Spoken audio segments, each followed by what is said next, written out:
Welcome to The Explainer. Today we're jumping right into something that is, well, pretty much every homeowner's worst nightmare: water damage. We're going to cover the whole thing, from that initial moment of panic to how you actually get your house and your life back under control. So, let's just start with a question for you. Think about your house for a second. What do you think is the single most destructive force that can hit it? You might think fire, or maybe wind? But the answer is often water. And what makes it so dangerous is that it's sneaky. It's the silent invader, working behind your walls, under your floors, doing major damage long before you even know it's there. Okay, so let's dive into this. To really understand just how relentless water can be, we're going to look at a real-world scenario, a coastal city like Portsmouth, Virginia. This is a place where the environment itself makes the fight against water a constant, daily battle. I mean, look at this. It's kind of the perfect storm of risks, isn't it? You've got low elevation, so flooding is always a threat. The houses are older, which means the plumbing is just waiting for a reason to fail. And that humidity, wow. When things get wet, they just stay wet, which is the perfect invitation for mold to move in. Top it off with salt air that literally corrodes pipes, and you've got a recipe for disaster. Now, this is absolutely critical to understand. Not all water is the same. The pros have three distinct categories. Category 1 is clean water, like from a burst supply pipe. Still a mess, but not dangerous. Category 2 is gray water, maybe from a washing machine. It's got some contaminants in it. But Category 3, that's black water. We are talking sewage, floodwater. This stuff is seriously hazardous and requires a whole different level of safety and cleanup. So, the worst happens. A pipe bursts or a drain backs up. What happens next? Well, from that exact moment, you are in a race against the clock. The damage doesn't just happen once, it gets worse with every single minute that ticks by. And this timeline just says it all. Within minutes, water is spreading everywhere, soaking into everything. Just a few hours later, you're seeing real physical damage. Drywall is swelling, floors are warping. But the big one, the one to remember, is that 48-hour mark. That's the window. After 2 days, mold starts to grow, and that's when the problem, and the cost to fix it, starts to explode. And really, the stuff you can see is often the least of your worries. Yeah, warped floors are bad. But what about the wooden frame of your house that's getting saturated and weak? What about the insulation inside your walls turning into a soggy, useless mess?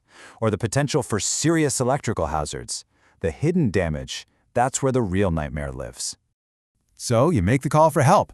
What do the pros do when they show up? Well, it's not just about bringing in a big vacuum and some fans. There is a very precise, very scientific playbook for how to do this right. First things first, they assess the damage and get all that standing water out, fast. But then comes the most critical part: structural drying. We're talking massive industrial-grade dehumidifiers and air movers. And they're not just guessing.